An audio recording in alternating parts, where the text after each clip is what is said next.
tarde, meu nome é Terezinha Souza, eu sou pedagoga aqui no Museu da Justiça de Niterói e, em nome da nossa diretora Cileia Macieira, quero agradecer a presença de todos. Lembrando a vocês que o nosso museu funciona de 11 às 17 para visitação. Temos visita mediada, exposição em cartaz, como 100 anos da Justiça da Infância e da Juventude, Entre Ponto de Nanquim, de Guilherme Mouzinho, e Democracia na Balança. Quero convidar vocês para o lançamento do livro As 12 Casas, um prisma feminino do Zodíaco, de Cileia Macieira. Será dia 31/10, amanhã, aqui no Salão Nobre. Todos estão convidados. Vamos dar início a mais um programa do Museu da Justiça de Niterói. Museu é Arte. Hoje, trazendo o ator Wesley Cabral. E, para fazer essa entrevista, chamo o arte-educador Iverson. Tenham todos um bom evento. Boa tarde a todos. É um prazer enorme estar aqui em mais uma edição do Museu é Arte. E sem mais delongas, eu vou chamar para cá, para me fazer companhia, o nosso convidado, que é ator, e muitas outras coisas que eu vou ler para vocês agora, o Wesley Cabral.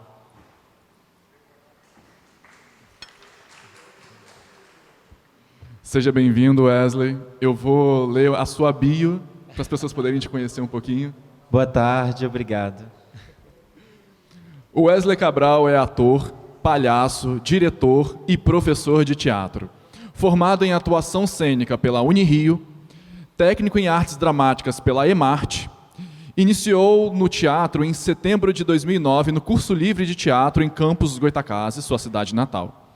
Como ator, participou de montagens teatrais como Medeia, Édipo, o rei de Sófocles, A Cantora Careca, Bailei na Curva, Jogos de Massacre, entre outros. Durante a graduação, fez parte de projetos de extensão e de pesquisas como Enfermaria do Riso, Polifonia, Grupos de Estudo da Máscara e Monitorias de Canto. Participou de diferentes festivais nacionais de teatro, sendo premiado como melhor ator coadjuvante e melhor diretor. Integrante da CIA Teatral Sonharteiros, dirigiu e atuou no espetáculo teatral Borboletas. Atuou como palhaço no espetáculo Pela Ponta do Nariz, apresentado no Plateias Hospitalares dos Doutores da Alegria. Como professor, dá aulas de teatro para crianças e adolescentes no projeto Teatro na Zona Norte, projeto idealizado pela atriz e pesquisadora Graciana Valadares, e para alunos do Colégio Malê Soares. Atualmente, dedica-se ao estudo do teatro como estimulação cognitiva para idosos, atuando em casas de repouso e atendimentos individuais. Seja bem-vindo, Wesley. Obrigado. Wesley, para a gente começar a nossa conversa, eu acho sempre interessante que a gente te conheça um pouco lá do início. Então, a pergunta seria, você que tem uma longa estrada nas artes, principalmente no teatro, começando lá em Campos dos Goytacazes, como é que foi que nasceu o seu interesse pelo teatro e pelas artes em geral? Como é que foi o início da sua jornada em Campos, no teatro? É até uma coisa que eu penso assim, que me dá um certo orgulho até, porque eu penso que eu tenho vocação pro teatro, pra arte, porque sempre foi uma coisa que eu quis a vida toda. Quando eu era criança, perguntavam, o que você vai ser? Eu vou ser artista, sempre falei isso. Você é artista, você é ator. E por inúmeras coisas da vida, eu não tive como entrar para o teatro, até porque você também é lá de Campos e a gente não... Hoje em dia eu acho que o movimento é um pouco maior, mas para a gente que mora e que morava um pouco mais afastado do centro, não tinha muito acesso ao teatro ou a cursos de teatro. Então eu cresci com essa vontade, mas sem ter nenhum tipo de contato nenhum com o teatro. Até que um dia, eu já tinha feito 18 anos, e eu estava na cozinha da minha casa, eu lembro como se fosse hoje, aí apareceu na televisão dizendo que tinha aberto um curso de teatro no teatro da prefeitura lá de Campos e no teatro de bolso. E foi instantâneo, assim. Eu parei tudo que eu estava fazendo e falei, eu vou lá agora me inscrever, porque é até 5 horas da tarde. E daí deu início, né? Isso foi em 2009. Em setembro de 2009, eu lembro até hoje o dia da primeira aula, que foi dia 1º de setembro. E desde então, eu nunca mais saí do teatro. Dali, foi era um curso livre, o curso livre de teatro de Campos. E foi uma escola, assim, a primeira escola onde me deu base para muitas coisas, até do que eu sou hoje. Era um curso livre, um projeto social, então, onde você fez parte, né, desse curso também, e a gente aprendia de tudo ali. Era uma experiência muito rica, assim, porque ali a gente não tinha uma formação, mas a gente tinha muita informação para o que a gente quisesse fazer depois. E depois dali eu fui fazer um curso técnico em artes dramáticas em Macaé, que era a cidade mais próxima de Campos e que eu conseguiria ter acesso mesmo sabendo que aqui no Rio tinha Martins Pena e tudo mais, era o que tinha, né, a opção que tinha para a gente naquele momento, e que foi também uma experiência incrível, valiosíssima, e que foi muito bom, até porque me possibilitou, por exemplo, chegar aqui no Rio de Janeiro e fazer a Unirio, por exemplo. Então, é um pouquinho aí dessa trajetória, foi assim. Bom, eu fazia parte dessa turma de 2009 que o Wesley está falando. A gente começou nesse curso juntos, na mesma turma. A gente foi para esse técnico juntos. Eu tinha começado o teatro antes numa ONG e eu estou falando disso tudo para falar da importância que tem o poder público na vida das pessoas, o quanto a gente pode proporcionar projetos incríveis e que vão, às vezes, proporcionar uma futura profissão como você segue até hoje, como eu sigo até hoje. Então, exatamente. Hoje em dia, como você leu aí, eu dou aula num projeto social, né, o Teatro na Zona Norte, e eu sinto muito esse lugar, porque também é um lugar de muita informação, e eu me vejo lá atrás, iniciando no teatro, e tendo essas oportunidades, e aí pensando, né, como que eu também, nesse lugar, transmito para essas crianças e adolescentes essa mesma vontade que eu tive lá atrás, né? Porque querendo ou não, assim, a gente quando pensa o teatro, quando pensa a arte, a gente vê que tem inúmeras formas de se fazer esse teatro e essa arte. Às vezes, muitas vezes, aquele início ali, né, é um início mesmo de uma formação da criança, uma formação enquanto cidadão, né? Então também acabam virando, se não atores lá na frente, ou produtores, ou cenógrafos, acabam virando formadores de plateia.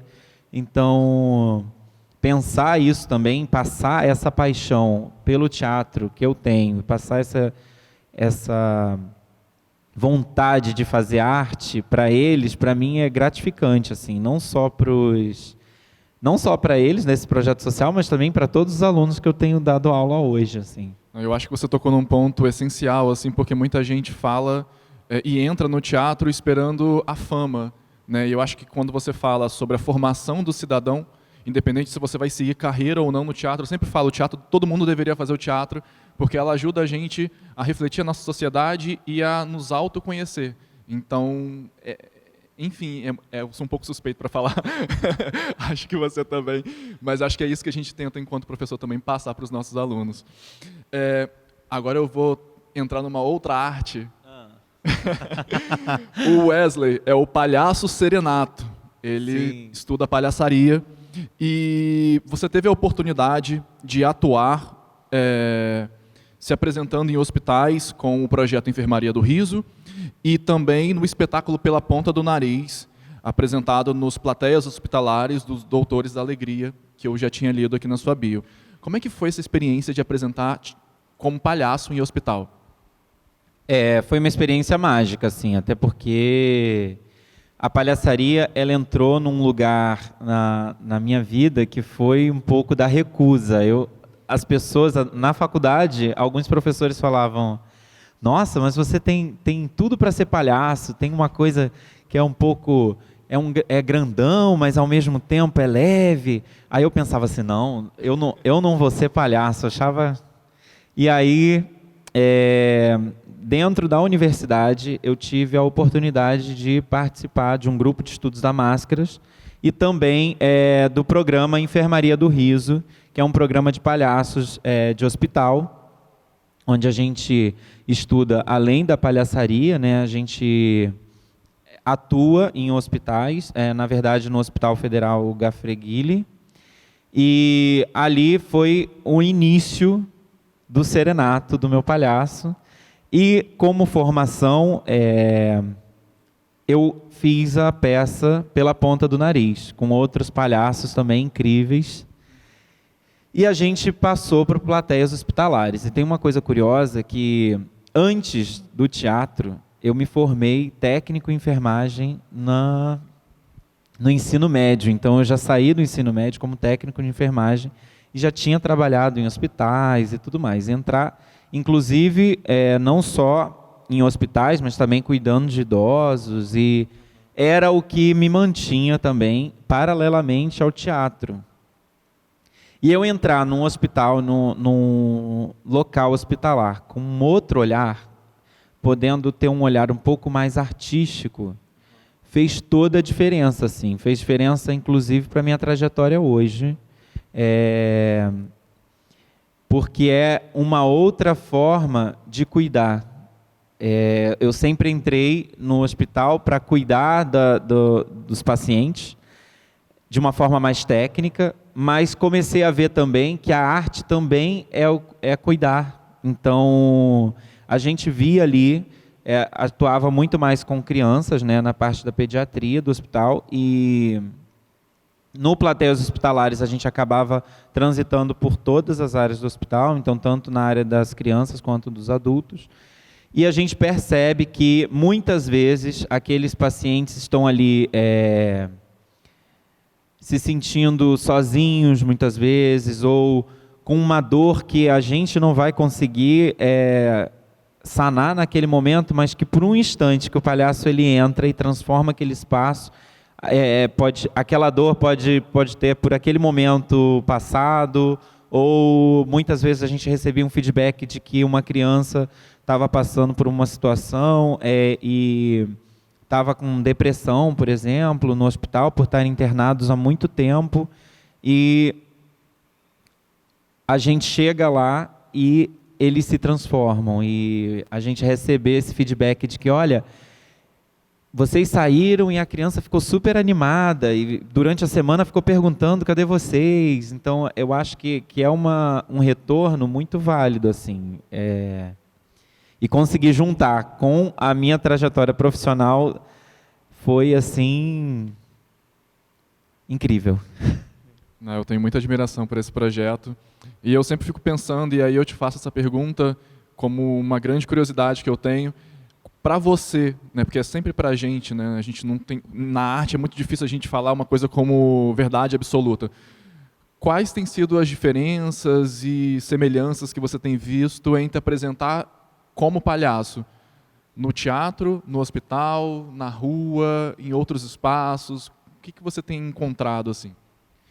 Para mim, eu acho que o palhaço em si, né, a máscara, eu acho que não tem muita diferença. Eu acho que tem a diferença com relação aos espaços, a forma com a qual, ou talvez o cuidado com o qual a gente entra no ambiente hospitalar, porque eu acho que envolvem outras coisas, né? A gente acaba lidando com um ambiente que é diferente. Então, por exemplo, se a gente vai fazer uma palhaçaria na rua, a gente também corre riscos, né? Porque a rua traz um pouco desse risco de que tudo pode acontecer naquele espaço. Eu acho que tem risco em todo lugar, né? Eu acho que o palhaço, a máscara, o teatro em si, ele lida com o risco, né, de tudo que pode acontecer, mas que no ambiente hospitalar a gente tem também uma equipe que está ali, uma situação de risco de vida, né? A gente lida muito com isso, e lidar também com a perda, né? A gente chega numa semana e de repente a gente chega numa outra e a criança não está mais ali porque faleceu. Então acho que a gente lidar também com esse lugar é o que talvez diferenciasse os espaços, talvez. Às vezes a gente tentar não deixar com que aquela rotina do que acontece ali nos atravesse de uma forma que mexa demais com a gente, né? Assim, quando eu digo com a gente, com os atores que estão ali por detrás daquela máscara, né? Quando a gente joga muito com o palhaço, fica tudo ali naquele lugar, né? No momento presente. E aí a gente não leva muito, não fica psicologizando muito o que está acontecendo. E que, na verdade, também é um risco, né? Da gente sair dali, a gente sai muitas vezes pensando e refletindo sobre tudo aquilo que aconteceu ali naquele momento, se a gente chega num ambiente e acabou de morrer alguém, então a gente como que entra nesse espaço, ou então com a recusa, né, de chegar ou a equipe ou até mesmo os próprios pacientes falarem, não, aqui eu não quero. Então a gente tem um pouco desse lugar de respeitar os espaços. Eu acho que pode ser por aí, talvez. Agora a gente vai para um outro caminho. São muitos, gente. Vou fazer uma grande viagem hoje. Um ponto que a gente já tocou aqui, que é a sua estadia, a sua função enquanto professor. Você tem dado aula para crianças, para idosos, para adolescentes. Como é que nasceu essa paixão pela docência? Como é que foi essa aceitação? Como é que foi se perceber enquanto professor? E como tem sido as suas experiências hoje enquanto professor de teatro? É um pouco um processo de aceitação mesmo. Você falou bem certo. Porque lá atrás, a gente vem de uma escola, né? Esse curso livre que eu já contei lá no início, que era de muita informação, também nos deu ferramentas para dar aula, né? A gente tinha, enquanto compromisso com o próprio curso lá atrás, era de quando a gente fizesse uma oficina, quando a gente fizesse o próprio curso técnico, né? Que a gente levasse essas informações em formas de aula para os outros alunos que estavam ainda nesse curso livre. Então, eu já vinha com essa bagagem, um pouco dessa bagagem, né, de dar oficinas e de fazer aulas de lá de trás. Mas sempre com uma coisa assim, eu não sou professor, eu sou ator, eu só quero atuar, eu não vou dar aula, e era o que eu pensava, até então.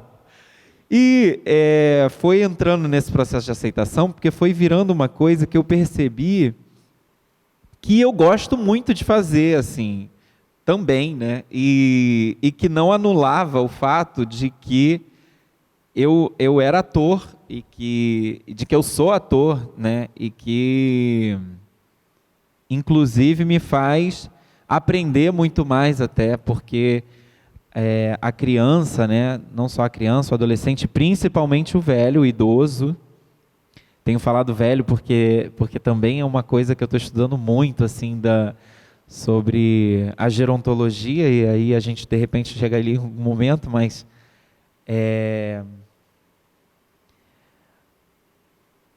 eles devolvem muita coisa, uma troca muito grande quando a gente está dando aula de teatro e falando sobre arte, e surgem coisas assim incríveis que a gente, às vezes, em aula, um professor fala assim, vai lá e faz um exercício, improvisa uma cena.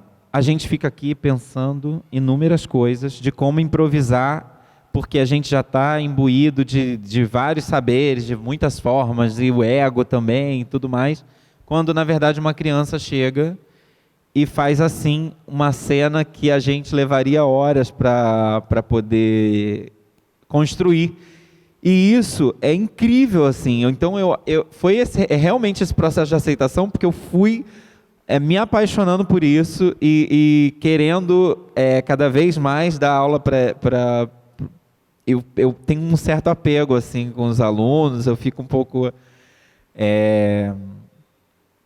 encantado. Assim. E essa vontade também, esse lugar, nasceu muito e nasceu principalmente no Teatro na Zona Norte, que foi o primeiro local onde eu comecei a assumir uma turma para poder dar aula. Ali foi também um lugar de...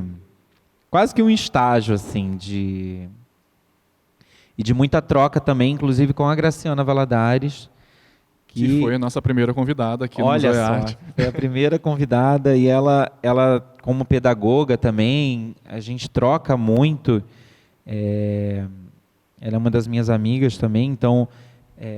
das minhas melhores amigas, então a gente troca muito sobre isso, sobre dar aula e sobre a pedagogia. Então foi algo que eu fui buscando e cada vez mais aprendendo a lidar, assim. Aí eu tive no ano passado a oportunidade de dirigir uma peça no Colégio Malê Soares, que é um colégio lá em Copacabana, que já está para completar 100 anos, é um colégio...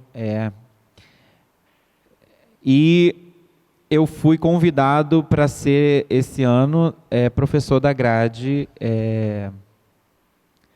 do colégio. E foi também desafiador, assim, porque eu sempre dava aula em cursos, né, assim, cursos de teatro, mas dar aula numa grade, onde os alunos estão aprendendo teatro dentro de uma grade escolar que não que eles não estão ali para serem atores, também é um desafio, porque é um outro lugar completamente diferente, porque quando a gente está num projeto social, onde as crianças querem atuar, ou quando a gente está dando aula e oficina num curso, onde está todo mundo ali pensando, eu quero ser ator, mesmo que eles fiquem pensando, eu quero ser o ator da novela, eu quero ir para a Globo, mas eles estão ali com aquela vontade. Agora, quando a gente fazer com que esses alunos que estão estudando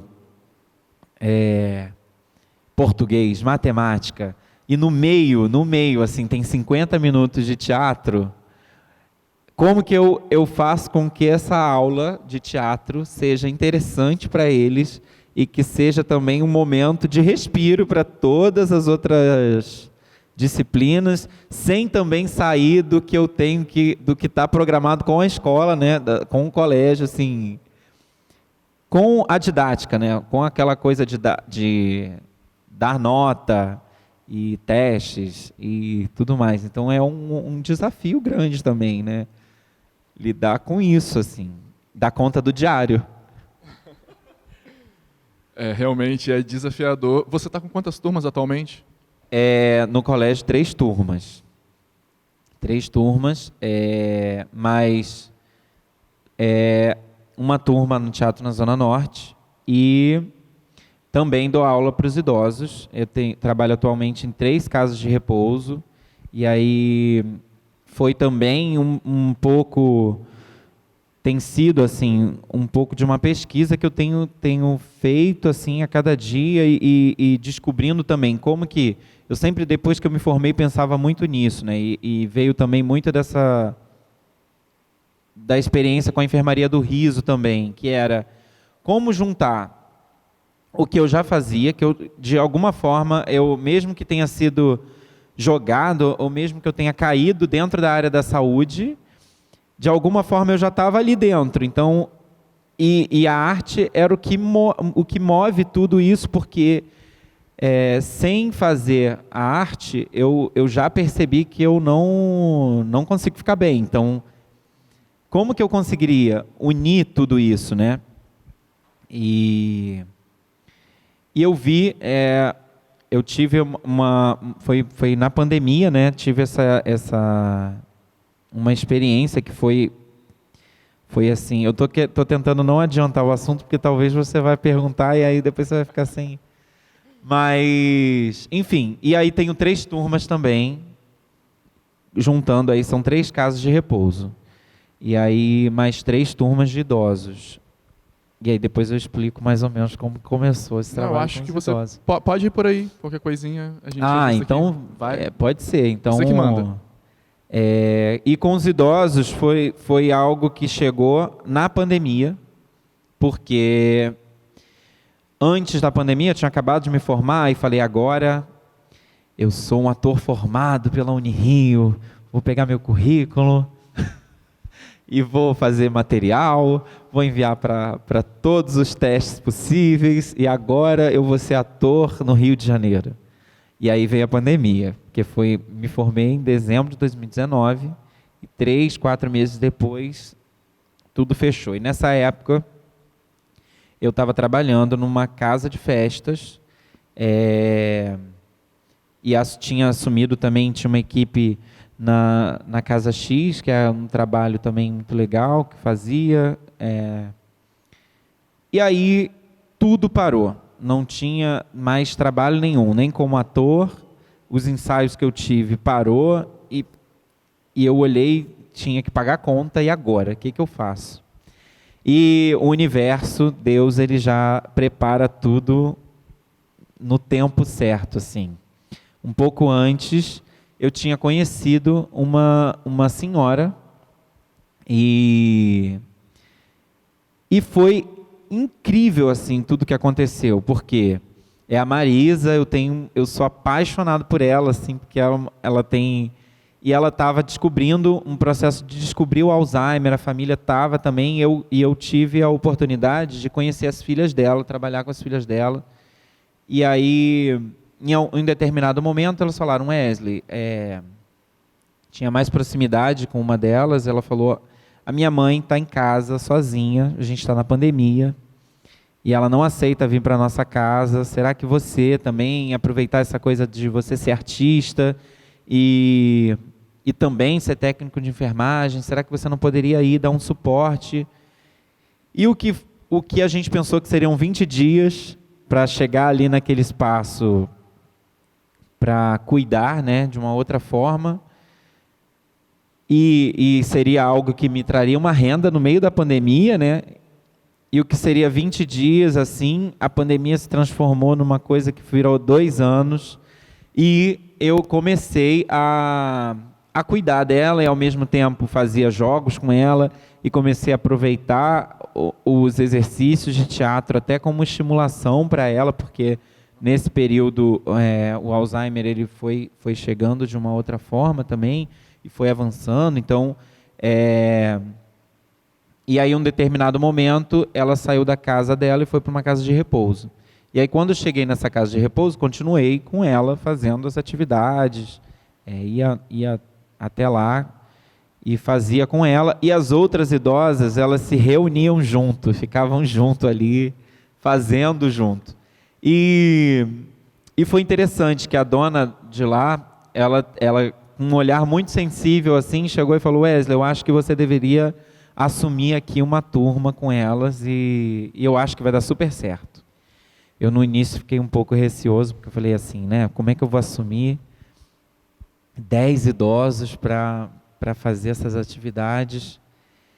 E na primeira semana foi um sucesso e foi algo que eu fui buscar lá nas minhas coisas de teatro, no meu cuidado com o idoso, na minha relação, em tudo que eu poderia buscar, na minha formação mesmo, até, enfim, não só teatral, mas enquanto pessoa também, para lidar com eles e lidar com essas atividades que eu ia fazer. Então, virou uma atividade que hoje em dia eu chamo de lúdica e cognitiva, com foco em teatro, e são atividades que eu naquele espaço, busco, né, momentos para eles fazer com que eles ressignifiquem aquele espaço e tenham uma relação com esse espaço que que são LPIs, né, que é um espaço de permanência, que é um espaço que eles muitas vezes não estão se sentindo em casa. Então, como que eu faço com que eles se sintam em casa nesse lugar? Como que eu faço com que eles se relacionem não só entre eles, mas também com a equipe que está ali, né, os outros cuidadores? A gente tem uma ideia, né, de que, enquanto sociedade, né, de que não... A gente já se assusta, nossa, em pensar em asilos, por exemplo, né? É um tema que é sempre muito delicado. E eu acho que, cada vez mais, a nossa sociedade está envelhecendo mesmo. E esses espaços... e se fazem também necessário esses espaços, porque, muitas vezes, para o idoso que está num processo principalmente demenciado, às vezes é muito difícil manter esse idoso em casa com todo um suporte que é de atividades, com fisioterapia, fono e tudo mais, e atividades lúdicas, por exemplo, e de interação, porque muitas vezes em casa esse idoso ele vai ser recluso, né, vai ser isolado. Então, esse espaço é mostrar que esse espaço também é um espaço de convivência e que também é um espaço que pode ser bom, né, para eles e tal. Então, tem sido incrível trabalhar com os idosos. Eles são os melhores atores que vocês podem ver na vida, assim. Comecei a fazer com eles. Fui buscar lá atrás, assim, um pouco, até trabalhando mesmo esse resgate das memórias deles. A gente trabalha sobre as próprias histórias que eles trazem. Então, a partir dessas histórias, eu sempre reescrevo ali o que eles estão contando e trago como uma telenovela. E eles apresentam, eu filmo, e a gente apresenta para as famílias. E muitas vezes também eles atuam ao vivo, eu vou narrando, né? Porque, como muitos deles, às vezes, não vão conseguir memorizar o texto, a gente tem que trabalhar com o tempo presente. E isso esse trabalho de relação com o espaço, com eles e com o presente, aquele momento, é o mais importante. Porque é isso, muitas vezes eu vou dar as costas e a atividade que eles fizeram, não vão lembrar mais. Então, assim, é aquele momento que eu tenho para trabalhar e para ter essa relação. Então, assim, e super funciona. E eu vou aprendendo e vou vendo o quanto o corpo, às vezes a nossa memória ela não vem, mas o corpo ele lembra. Muito, assim. Eles já chegam, às vezes eu vou repetir uma atividade e aquilo que foi uma dificuldade um pouco ali atrás vem como se eles já tivessem feito várias vezes, assim, e é o corpo lembrando daquela situação. Isso é muito interessante. É um trabalho belíssimo e importantíssimo, né? Porque você estava falando de um ponto sobre a nossa sociedade está envelhecendo com mais qualidade, mas a gente ainda está engatinhando em como inserir o idoso na vida da sociedade. A gente tem muitos idosos negligenciados, enfim, que acabam sendo colocados de lado. Então, é muito importante trabalhos como o que você realiza para trazer uma qualidade de vida e uma importância dessa pessoa enquanto indivíduo, né? Sim, e o mais interessante é que, quando a gente pensa isso, né, a gente trabalha... Eu, por exemplo, trabalho muito, acabo me trabalhando também, porque a gente está envelhecendo todo dia, né? E a gente vai envelhecendo a sociedade, não só... A gente tem uma ideia de que a pessoa idosa, o velho, ele não é algo que a gente vai ser, né? E principalmente com a gente que está jovem, eu morria de medo de envelhecer, eu ainda morro um pouco. Vocês vão percebendo que eu vou trabalhando com a aceitação, né? Que assim, eu vou trabalhando, eu morria de medo, ainda tenho um pouquinho de medo, eu morria de medo de envelhecer, eu sonhava que eu olhava para minha mão e minha mão tava velha, assim, tava toda enrugada. E eu morria de medo, porque eu tenho uma coisa que... com o tempo das coisas, assim, meu Deus, tem que ser agora, porque eu já estou com 30 anos, então tem que ser agora, eu tenho que fazer porque é agora, porque senão não vai dar tempo mais. E começar a trabalhar com idoso também é eu começar a pensar nesse processo de que dá para fazer também, e que essa ideia um pouco etarista que a gente tem de que já está no final, não, é o início para muitas outras coisas também, e que às vezes, nessa casa de repouso, por exemplo, que eu trabalho, já passaram idosos ali que falam assim, o meu sonho lá atrás era ser bailarina, talvez eu poderia ter sido artista, ou um senhor, o Kleber, que fala, eu poderia ter sido jogador de futebol, eu jogava muito bem e eu queria ter sido jogador de futebol, mas não fui. E até por pensar lá atrás, nessa trajetória deles, e que tinha uma ideia de que a gente vem num Brasil que não valoriza muito os trabalhos que são mais artísticos, né? Não valorizam a arte, e pensar que eles tiveram que ser economistas, médicos, advogados, e não artistas, porque não era o trabalho, e aí agora eles são... É muito legal, porque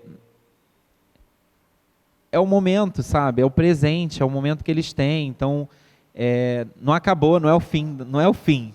Envelhecer não é o fim, então eu vou também pensando sobre isso e trabalhando sobre isso sempre. Eu ia fazer um comentário que eu sempre lembro disso com muito carinho, assim, durante uma aula. Eu tinha uma aluna idosa na minha sala e ela estava falando que ela primeiro foi cuidar dos filhos, depois ajudou a cuidar dos netos e agora ela estava realizando o sonho de ser atriz aos 80 anos. E eu fico pensando assim, o quanto muita gente abandonou os seus sonhos porque precisava viver, precisava sobreviver, precisava... Se ser artista hoje é difícil, há 50 anos atrás era mais ainda. Então, quanta gente abriu mão dos seus sonhos e agora está podendo vivenciar. Então é isso que você falou, assim, é uma possibilidade de estar começando uma coisa nova e sempre é tempo de estar começando uma coisa nova. E falando de começar coisa nova, quem está assistindo a gente, tanto aqui presencialmente quanto online, já vai separando uma pergunta aí, que o Wesley está aqui para responder todas as perguntas, o máximo que a gente conseguir no tempo que a gente tem. Então, façam suas perguntas pelo Teams, que a gente vai separando e vai, daqui a pouco, lançar essas perguntas. Peguem leve com o Wesley. Pega leve mesmo, hein, gente? Eu estou falando que o Wesley é multiartista.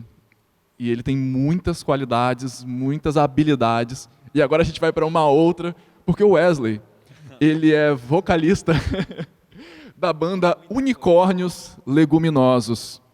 Ele é vocalista da banda Unicórnios Leguminosos.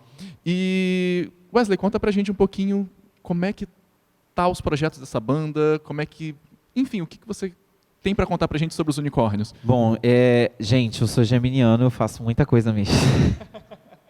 Eu faço muita coisa, e é difícil. Eu acho que aos poucos eu vou também entendendo e filtrando o que... Eu acho que assim, eu sempre fui muito de dar abertura para tudo que eu tenho vontade de fazer. E aí, se não for, depois não é, entendeu? Mas assim, desde que seja arte e que eu consiga me expressar, eu acho que é importante. Eu realmente faço muita coisa. E aí a banda chegou na universidade, né? Que começou como uma brincadeira e que foi sendo levada a sério, assim. E ela surgiu de uma disciplina de cabaré e era um projeto de um dos integrantes, o Renato. E aí, hoje em dia, nós estamos agora...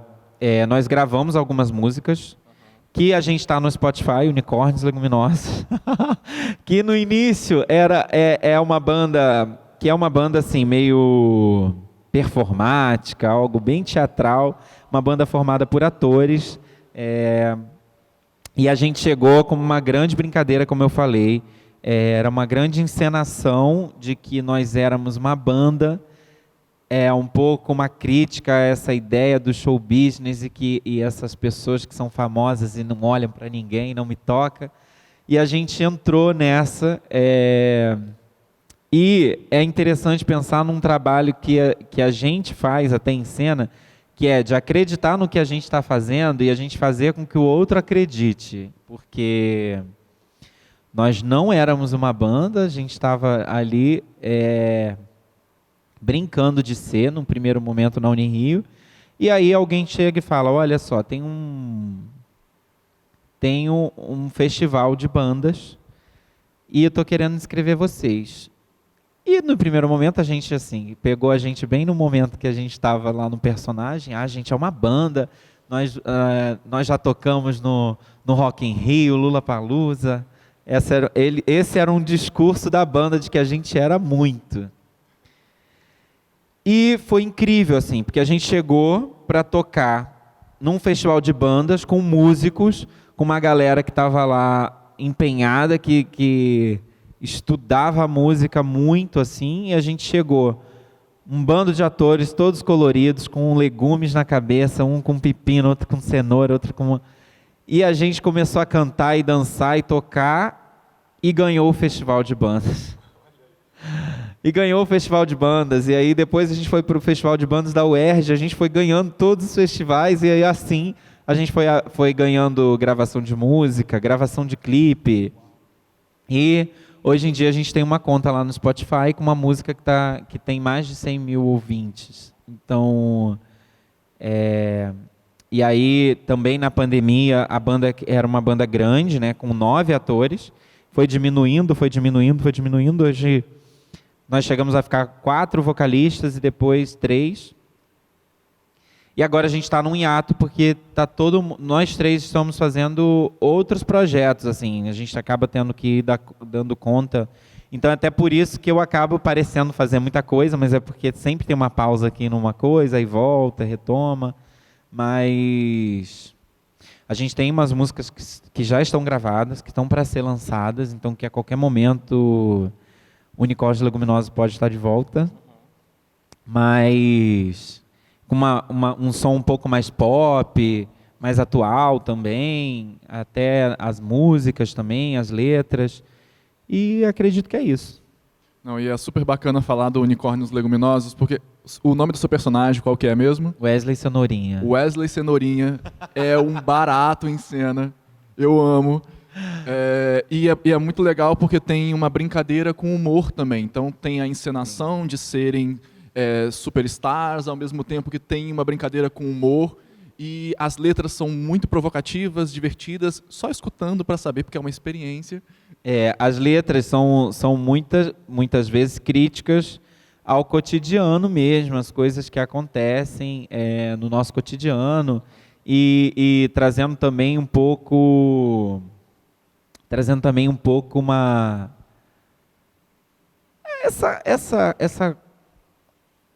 isso tudo que os relacionamentos de hoje, né? Como a gente se relaciona com os outros, toda o que está aí, né, na sociedade, a internet, a mídia, enfim, a gente dá uma brincada um pouco com isso, assim, principalmente com questões do relacionamento humano. Acho que é bem por aí. São todos muito complexos. Sempre. Bom, agora é aquela hora que a gente vai para as perguntas. Antes, porque a gente vai finalizar falando sobre os seus projetos futuros. Daqui a pouco a gente vai entrar em coisas muito boas, mas antes eu quero abrir para a plateia, saber se a gente já tem algumas perguntas por aí. Temos perguntas? Você... chegou aqui para mim. Deixa eu ver. Wesley, o Sérgio fez uma pergunta aqui que é: qual personagem que você gostaria de interpretar? Um personagem que eu gostaria de interpretar. Ih, que difícil. Porque tem muitos.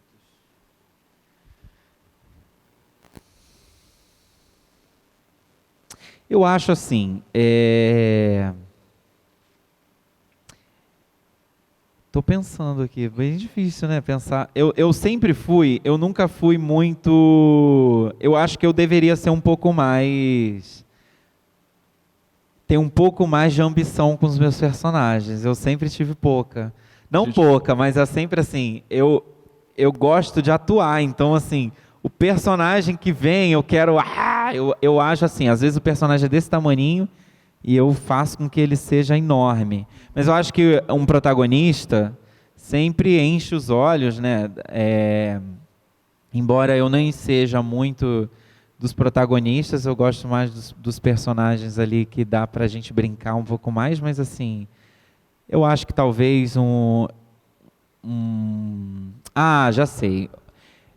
Um personagem que eu gostaria de fazer era um vilão de novela agora que acho que não é das 9 mais, é das 10, né? É Mas 9h30. assim, das 9h30. Eu acho que um vilão eu me amarraria em fazer. É o sonho da vida É ainda um que eu vou ótimo realizar. personagem vilão, né? A Ana Júlia pergunta assim: teve algum momento em que você sentiu que o teatro mudou sua visão de mundo ou a forma como você se relaciona com os outros? Sim. Eu era uma pessoa completamente diferente antes do teatro e depois do teatro. É engraçado assim que às vezes eu vou olhar até as fotos da minha adolescência assim, e é uma outra pessoa completamente diferente. O teatro, ele faz com que a gente pense o outro, a sociedade, a vida de uma outra forma. Acaba virando um pouco a nossa, como se fosse o nosso... não sei, me fugiu a palavra agora. Não é... É quase que uma religião, não é religião. Filosofia de vida. É isso, filosofia de vida, porque pensar o teatro e como ele me mudou eu acho que mudou a minha forma de me relacionar até com a minha família, por exemplo, a minha forma de relacionar com o outro, ter mais abertura e disponibilidade para muitas outras coisas. Assim, eu acho que me pensar também enquanto cidadão e a responsabilidade que eu tenho enquanto formador de opinião também. Então, assim, eu acho que isso é o que faz com que a gente mude completamente no teatro. E essa é uma pergunta dificílima, porque sempre que eu me pego pensando nessa pergunta, é difícil a gente falar de uma coisa que a gente sente com o corpo inteiro, com a nossa existência, mas colocar em palavras sempre parece que não dá conta, né? Eu acho que não dá conta do que é assim, do que muda. A Débora te perguntou o seguinte: qual o principal afeto que te motiva diariamente? E como esse afeto perpassa entre as relações e se transforma em arte para você? Eu acho que atualmente eu acho que o principal afeto, assim, eu acho que são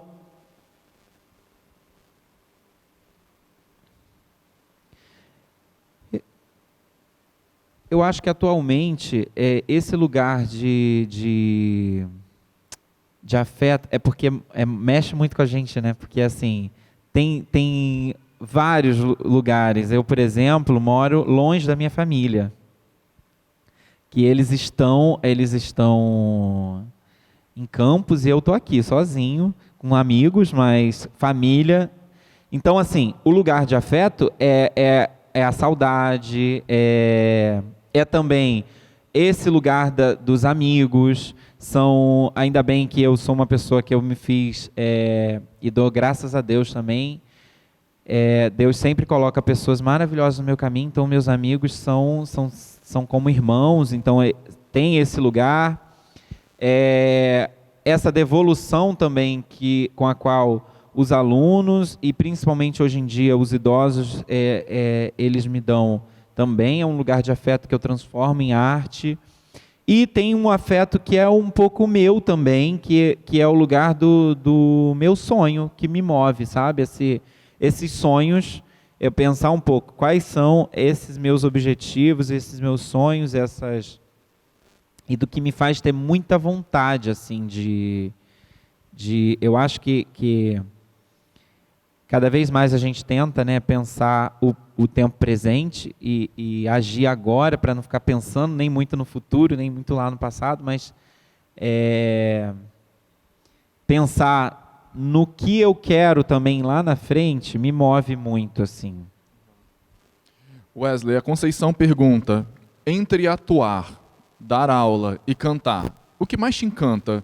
O que realmente toca seu coração? Atuar, sem dúvida. Porque quando eu estou dando aula, eu estou atuando, quando eu estou cantando, eu estou atuando. Eu acho que em cada lugar desse, eu comigo mesmo, assumo um pouquinho dos personagens que a vida já dá. A gente já faz isso naturalmente, né? Em cada espaço, a gente tem uma máscara diferente. Você com certeza não é aqui no museu, você não é o mesmo que é talvez em casa, ou a gente não é o mesmo no metrô, no ônibus, lidando com as pessoas. A gente assume pequenas máscaras, pequenos personagens. Então, eu acho que, obviamente, é muito engraçado isso, porque se eu estiver atuando, e a gente aprendeu lá atrás, né? Eu consigo chorar num instante, mas se eu tiver que chorar assim para poder pensar assim, ai meu Deus, tem essa situação aqui, eu tenho que chorar, não vem uma lágrima, eu não consigo atuar na vida real, assim, puxa vida.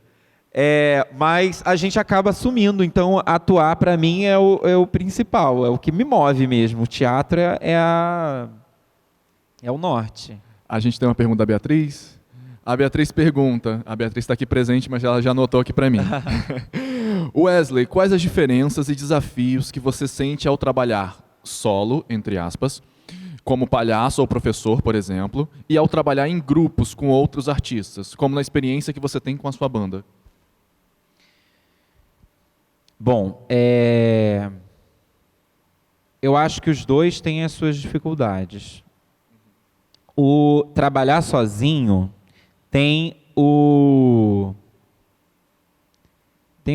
não é o conforto, tem a facilidade de que sou eu comigo mesmo e com as minhas ferramentas, sou eu que vou lidar ali com aquele momento. Embora, quando acontece alguma situação, problema, sou eu também sozinho que vou ter que resolver. Então, isso acaba deixando a situação um pouco mais difícil, né? Porque quando a gente tem o outro, uma relação aqui, igual eu chegar aqui agora sozinho e falar para vocês e falar para quem está ouvindo, é um pouco mais difícil. Enquanto agora aqui trocando com você e tudo mais, já me deixa um pouco mais confortável, porque tem um conforto ali de ter uma troca, né, com esse amigo. Embora também tenha a dificuldade de que, enquanto grupo, a gente também tem que saber lidar com as diferenças, né? Com o ego de cada um, com as demandas também. Hoje em dia todo mundo faz muita coisa, então a gente fica tentando dar conta, né? Eu acho que até uma coisa que a rede social faz também, que a gente tem que ser muito produtivo, que a gente tem que estar fazendo, que a gente tem que estar realizando. Então a gente acaba fazendo muita coisa mesmo. Então, adequar, por exemplo, quando é um grupo com 5 pessoas, a gente já não consegue ter um horário de encontro. É difícil, assim. Então, acho que as dificuldades estão um pouco por ali. É muito bom trabalhar com o outro e ter essa troca, principalmente no teatro, faz toda a diferença. Eu acho que tem uma coisa do teatro e da arte que é muito bonito, que assim, mesmo quando a gente está sozinho em cena, mesmo quando é um monólogo, a gente nunca consegue fazer o teatro sozinho. A gente sempre vai ter... Primeiro que a gente tem que ter a plateia, né? Então já é um lugar de... Mas a gente tem que ter o iluminador, tem que ter a pessoa do som, tem que ter alguém junto, porque sozinho a gente... até consegue, mas vai ser mais difícil. Tem uma pergunta aqui da Cileia, que é a seguinte. Wesley, trabalhar com idosos, sobretudo os demenciados, de muitas formas aproxima a velhice, que, na nossa realidade, está lá longe. E isso gera uma certa tristeza, uma certa angústia. Como você se trata, entre aspas, em relação a isso? Esse lugar da angústia tem sempre, né? É quase que às vezes eu chego em casa e fico até bem cansado, porque acaba sendo um pouco uma energia muito grande que a gente demanda ali naquele momento. E aí pensar, me faz pensar o como eu quero envelhecer. Me faz esse cuidado, muitas vezes, eu deveria até olhar um pouco mais para isso. É uma pergunta bem interessante que me faz pensar aqui. Ó. Deveria cuidar um pouco mais desse lugar, dessas angústias que ficam, mas é uma coisa que fazendo terapia, já foi falado, por exemplo, que a gente que é ator, isso foi uma coisa que o próprio terapeuta falou, parece que as coisas vão chegando um pouco resolvidas, porque a gente fica o tempo todo trabalhando sobre a gente. Então, muitas vezes, quando eu penso no problema, eu mesmo na minha cabeça já resolvi o problema, assim. É difícil, não é fácil não, mas assim, eu acho que é eu começar a aceitar, que a gente estava lá falando da aceitação do início, a aceitar que eu vou envelhecer e o que eu faço com isso, né? Como que eu envelheço bem mesmo, com mais saúde, ou pelo menos com a certeza de que eu fiz o que eu queria ter feito, que eu fiz até onde eu poderia ter feito mesmo, e que sem tentar se cobrar tanto. Nosso chat está bombando, Wesley. Mentira, tá cheio.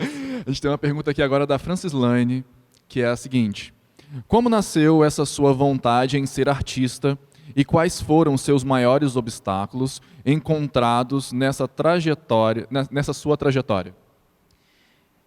Bom, a vontade nasceu comigo, eu não consigo saber em que momento exatamente eu olhei e falei eu quero, mas eu queria muito, sempre fui muito ligado com a televisão. Eu acho que a televisão traz um pouco isso pra gente, a televisão dos anos 90, né? Tudo muito colorido, tudo muito mágico, eu queria fazer parte daquilo sempre. E acho que um dos meus maiores obstáculos foi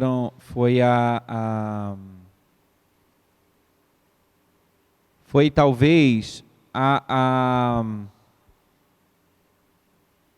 estou tentando falar de uma forma mais legalzinha, mas assim, eu acho que, a princípio,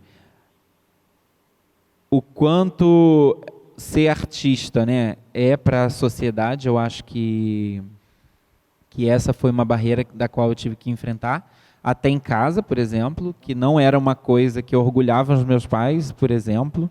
Então, eu acho que esse foi um grande desafio, mostrar para os meus pais que, principalmente para minha mãe, que é quem falava um pouco mais, assim, que eu conseguiria ser artista e me manter dessa forma, e que eu não sendo as outras coisas que eu estudei para ser, eu não ia ser menos. Eu acho que no principal era isso, porque a gente tinha um embate em casa, assim, de eu falar, lá criança, eu vou ser artista, aí minha mãe falava, você não vai ser, eu falava, você sim, aí ela tinha uma guerrinha aqui. E aí eu acho que esse foi um dos obstáculos do qual eu venci. E aí chegando aqui no Rio, eu acho que tem um obstáculo que é diário, que é lidar com a vida, com o que a gente precisa, lidar com a falta de dinheiro, lidar com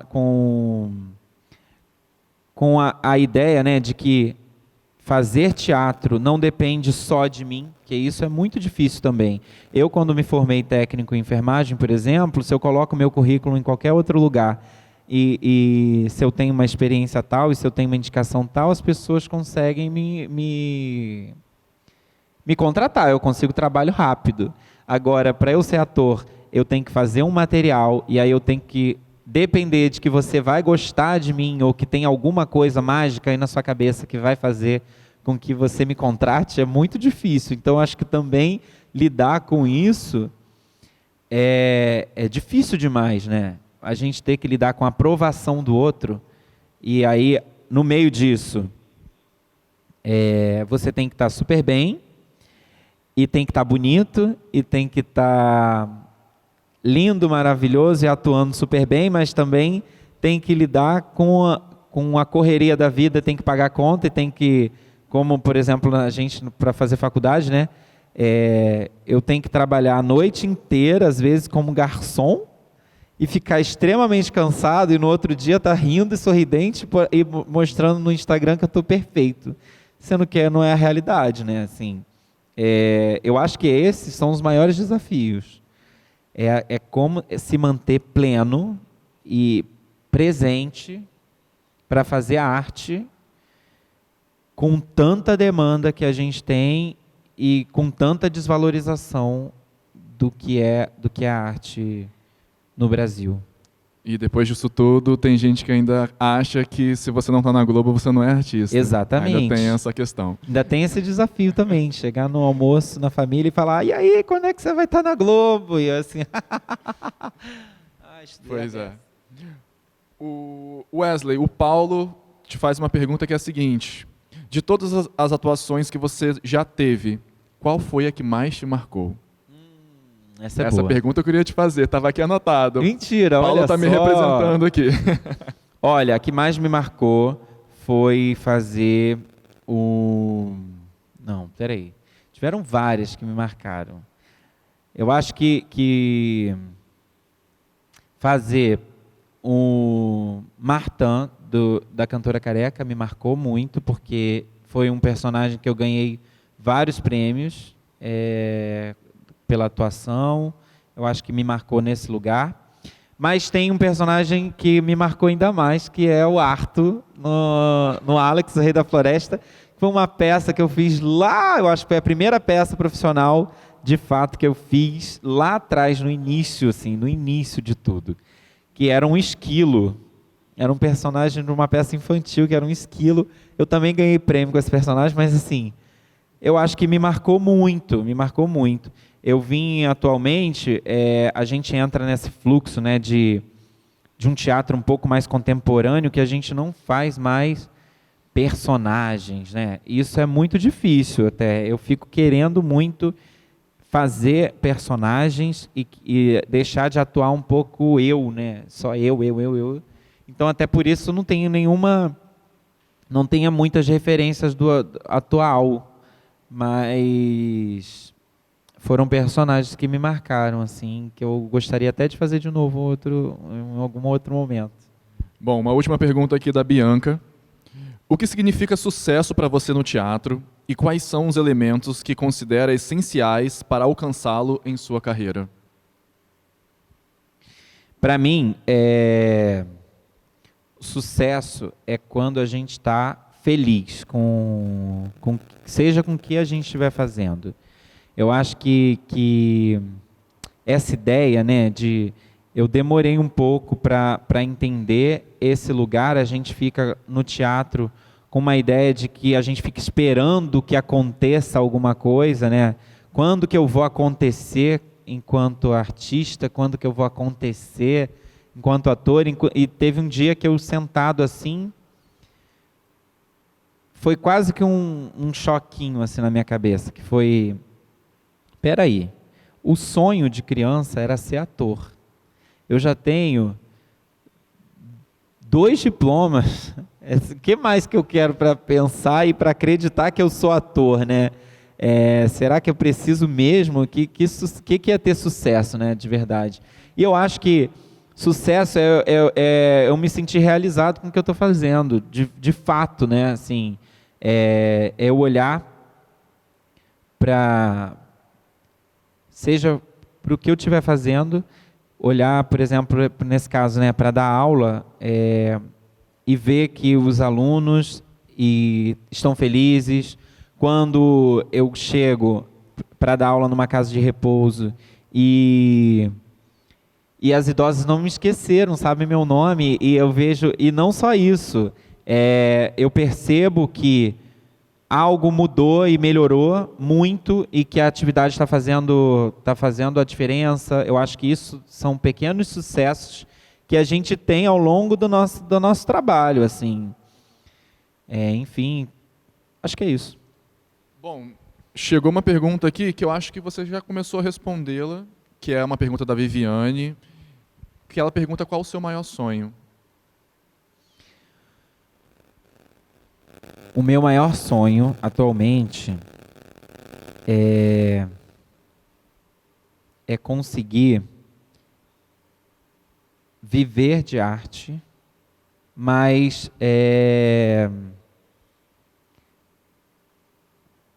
que não só, assim, eu tenho muitos outros sonhos e atualmente um sonho muito diferente, assim, por exemplo, hoje em dia eu sonho em ter uma casa de repouso. E aí eu penso assim, eu quero que tenha isso, que tenha aquilo, que tenha um espaço assim, e que eu veja que os idosos se relacionam dessa forma, nananana. É um sonho. Então, eu acho que óbvio, né? Enquanto artista, vou sempre querer ser reconhecido, faz parte do meu trabalho, querer ser reconhecido enquanto ator e óbvio, né? Fazer séries, novelas e tudo mais, porque também é muito bom e também é muito legal fazer, mas que eu também consiga, com a minha arte, transformar e ver, por exemplo, e possibilitar outras coisas, e que eu consiga, eu sonho em conseguir ter estabilidade financeira, por exemplo, para ver a minha família feliz, muito. Não que o dinheiro traga, não que só o dinheiro traga a felicidade, mas que traga também, né? Que proporcione várias outras coisas, né? Poder ligar para minha mãe e falar assim, vamos viajar para algum lugar e pode, entendeu? E vamos. O dinheiro, pelo menos, garante a gente o básico. Sim, um facilitador. Com dignidade. Né? Então, às vezes é importante, sim, porque às vezes a gente fala que não, porque o dinheiro não traz tudo, mas também traz. Então, é importante a gente, principalmente para a gente contar artistas, porque muitas vezes as pessoas acham que a gente vive só de aplauso, a gente também tem conta para pagar. Então, é importantíssimo você trazer esse ponto. A gente vai agora para as últimas 2 perguntas. Nossa, olha, estava bombando mesmo, hein, gente? Obrigado. A Débora pergunta, qual a sua opinião sobre as subcelebridades e influencers sem formação polêmico, sendo colocado como atores e atrizes atualmente? Essa pergunta...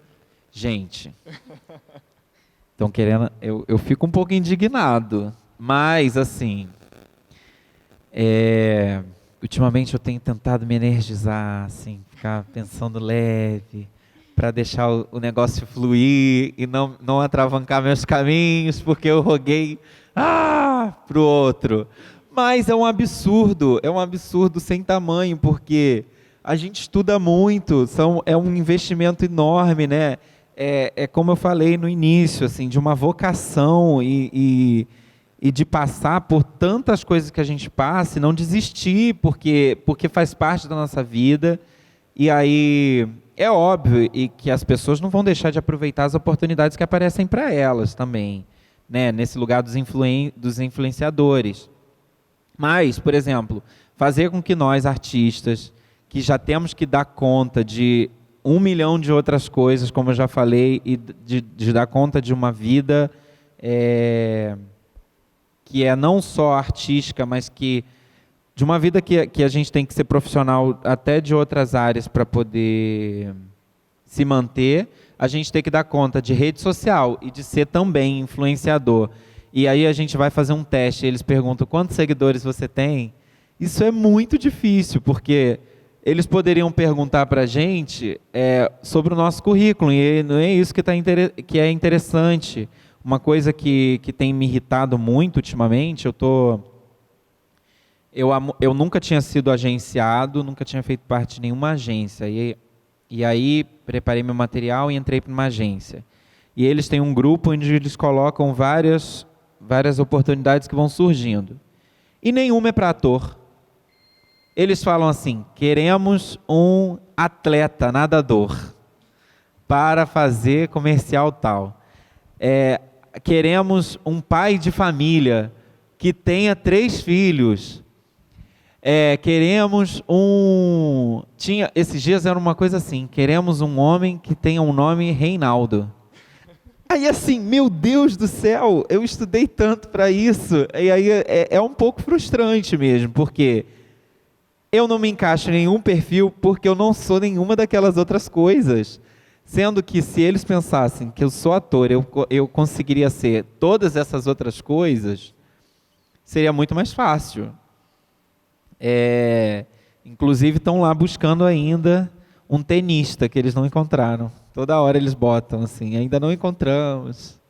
É complicado. Eu só tenho isso a dizer, é complicadíssimo. É difícil. Wesley, a Lívia te pergunta: quais são as estratégias que você utiliza para estar em cena sem depender de testes e grandes produções? As perguntas estão dialogando. Olha só. A estratégia é fazer parte, por exemplo, de um grupo de teatro, como os Sonharteiros, que a gente agora está em processo, né? Já vou começar aqui falando sobre os processos Eu ia entrar futuros. nele, então vai. Então, é uma estratégia de estar em cena, de estar se movimentando, criando os meus próprios projetos. Eu acho que isso no Brasil e principalmente eu vejo que a maioria dos meus amigos também fazem isso, assim, a maioria dos atores que eu conheço que se propõem a fazer arte e a não desistir desse ofício, ir buscando se articular com seus amigos, criando grupo, criando uma companhia e criando os próprios projetos. Eu acho que é uma forma de se manter. E eu estou agora em processo com Antes que me contem outras histórias. É um processo de uma peça adulta da Sonharteiros, que está sendo dirigida pelo Cridemar Aquino, com uma preparação corporal da Eda Mafalda, com um elenco também incrível, assim, que a gente tem uma troca super bacana. A Companhia Sonharteiros também é uma idealização da Graciana Valadares, e que eu resolvi entrar junto com ela, se embarcar nessa ideia com ela. O grupo já existe desde 2017, mas eu acho que eu entrei em 2022, se não me engano. Mas desde que eu entrei de cabeça, assim, fazendo o movimento, fazendo com que esse movimento mesmo do teatro não morra, e que a própria companhia também, como que eu posso ser um integrante que movimenta esse lugar, né? Então é isso, assim.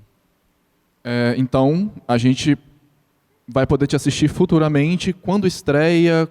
Sobre o que fala esse trabalho? Então, atualmente a gente está com uma proposta de ter um ensaio aberto, uma primeira amostra desse trabalho agora em dezembro. Ainda não temos uma data fechada, mas em dezembro, numa casa do...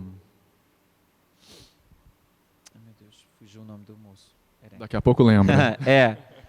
É uma casa de cultura que ele está criando, um espaço, na verdade, um espaço do...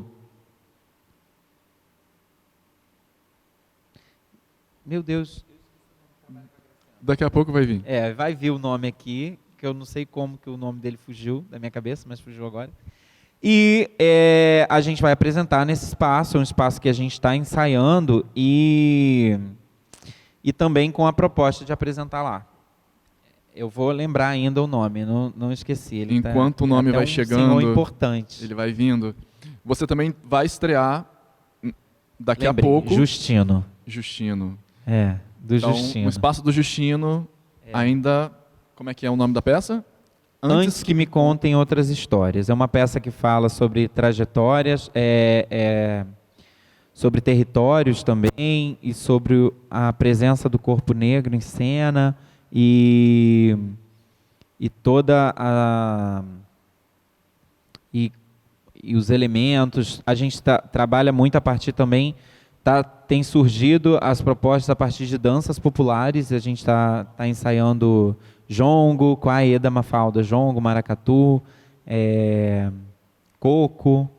Então, as propostas, as cenas, elas surgem a partir da corporeidade, então tem sido bem bacana de fazer.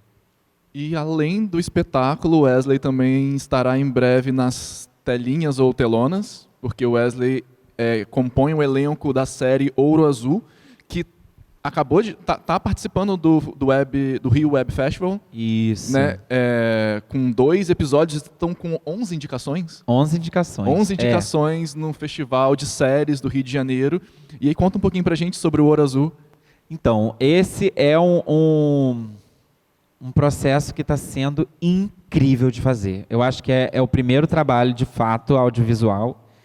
É uma série que foi idealizada pela Adriele Moura e tem a direção do Felipe Rois.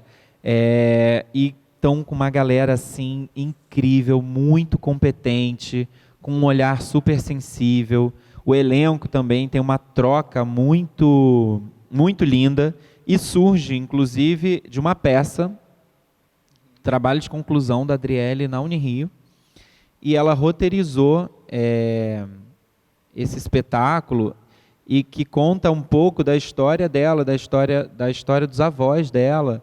Então tem um afeto, tem muito afeto e para realizar essa série.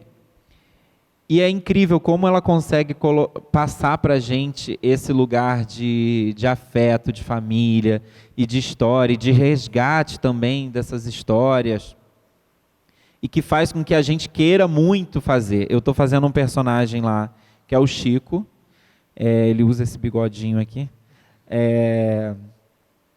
O Chico, ele também me coloca num lugar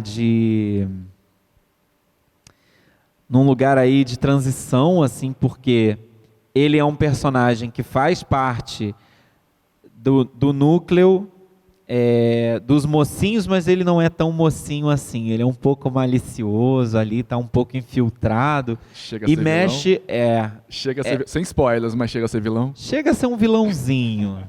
Tem uma vilania ali e que mexe muito comigo, porque é um espaço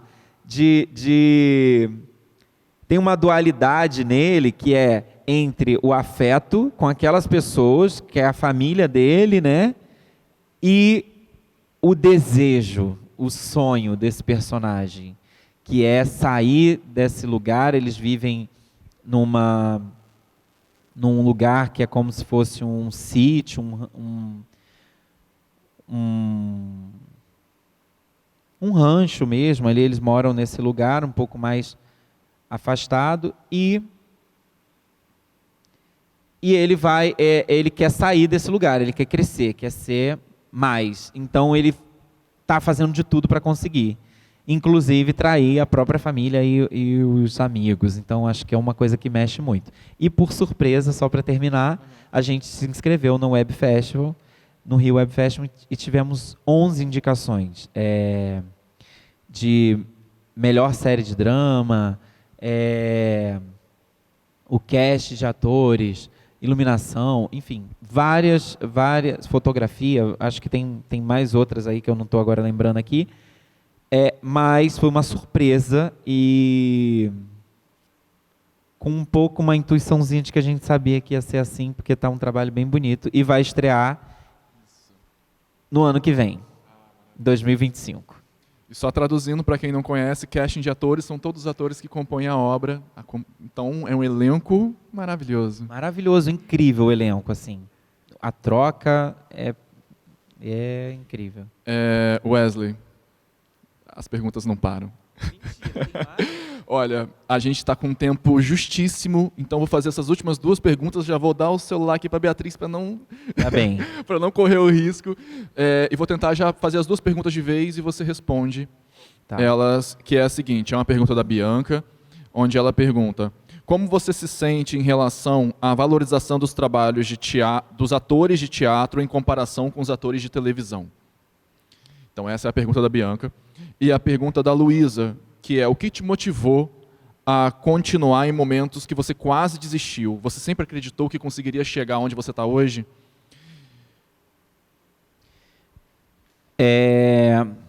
Com relação à valorização dos artistas de teatro, né, para os artistas de TV, eu acho uma grande... Eu fico triste um pouco, assim, porque eu acho que colocar nesse lugar, né, é tão... Porque são artes que têm suas diferenças, né, e é um lugar do qual as pessoas não têm acesso de fato. Então, tipo, existem tantos atores incríveis de teatro que estão fazendo peças incríveis e são tão artistas quanto, né? É igual aquela pergunta lá atrás, né? Essa ideia de que o sucesso está nessa fama e que é tão passageira, né? E que às vezes, e muitas vezes, está na televisão não quer dizer que o cara tem sucesso e que é muito rico ou que está, né? Então, ou aquela palavrinha mágica do talento, né? Tá na televisão, exatamente, é talentoso. que é talentoso e que é ator, de fato. Eu acho que tendo uma boa base do que é ser artista e do que não só ser artista, né? Por exemplo, eu acho que o ator ele tem que estudar sempre e tem que buscar sempre uma formação. Eu acho que a partir do momento que começarem a valorizar a nossa formação, acho que tudo vai dar certo. No momento eu fico um pouco triste com essa valorização, agora com essa desvalorização que há. Agora, pensando a outra pergunta, que era sobre se você sempre acreditou diante dos obstáculos. E o que não me fez desistir, eu acho que eu sempre tive muita fé de que eu iria conseguir.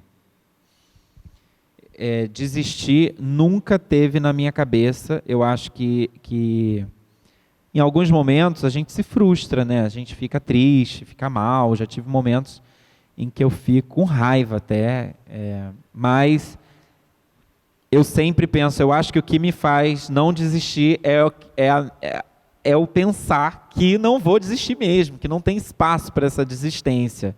Eu sempre digo, né, uma coisa que é bem...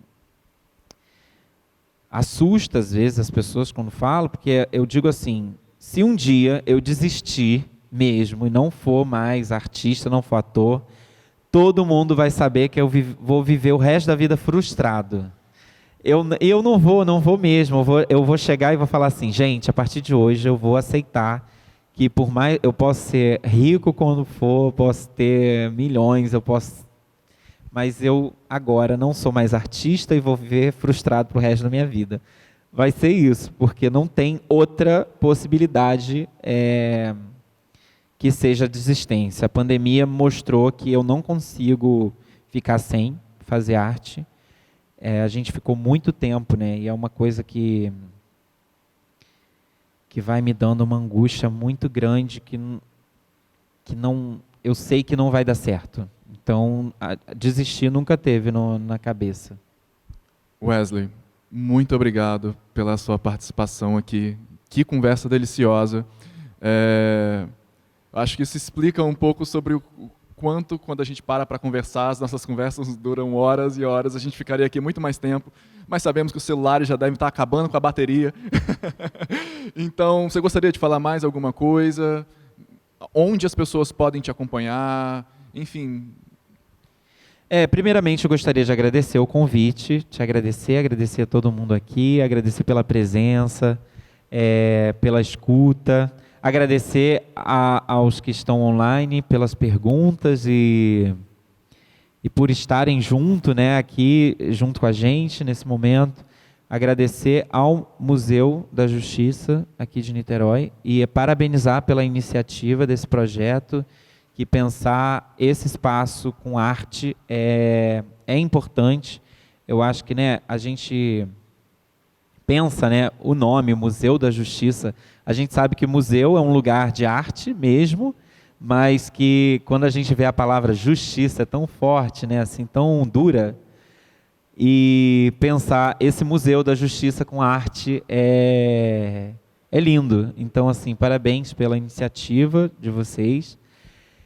E quem quiser acompanhar, saber mais sobre todos esses trabalhos, eu acho que pode ter tido um ou outro trabalho que eu ainda não, que eu cheguei a não citar, mas pode me acompanhar nas redes sociais, Wesley Cabral, @Wesley Cabral com K sem A, Cabral, a letra K, Brau. Então, espero que tenham conseguido entender. Mas toda vez que colocava Wesley CA, nunca dava. Então foi um jeitinho, um K mudo aí que eu coloquei para poder diferenciar e facilitar a busca. E eu também tenho um site, né? Wesley, www.wesleycabral.com. O Cabral é com K também, sem A.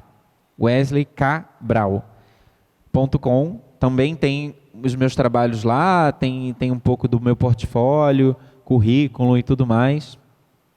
E é isso, acredito que...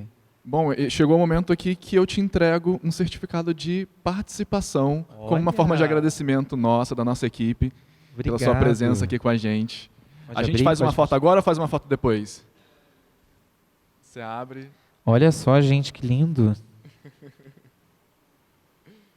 Se a gente levantar, a gente vai sair do enquadramento? Como é que... Tá tudo tranquilo?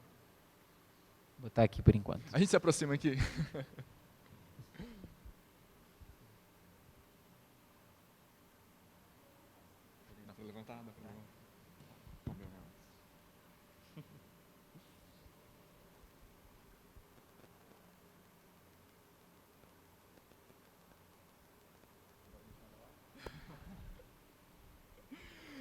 Bom, finalizando aqui o nosso encontro, e já que você estava falando de museu, e que bom que a gente tenha a possibilidade de ter um diálogo sobre arte dentro desse espaço, e o quanto a gente quer que esse espaço seja conhecido e vivenciado por outras pessoas, assim como um teatro, eu estou convidando a todos vocês que estão em casa para que venham visitar o Museu da Justiça de Niterói. A gente está em funcionamento das 11 às 17 horas, de segunda a sexta. Temos exposições, temos visitas mediadas. Amanhã, às 16 horas, nós teremos o sarau de lançamento do livro As 12 Casas, um prisma feminino do Zodíaco, da autora Cileia Macieira, que é a diretora do museu. Então, venham, vai ser um evento incrível. E Wesley, mais uma vez, obrigado pela participação.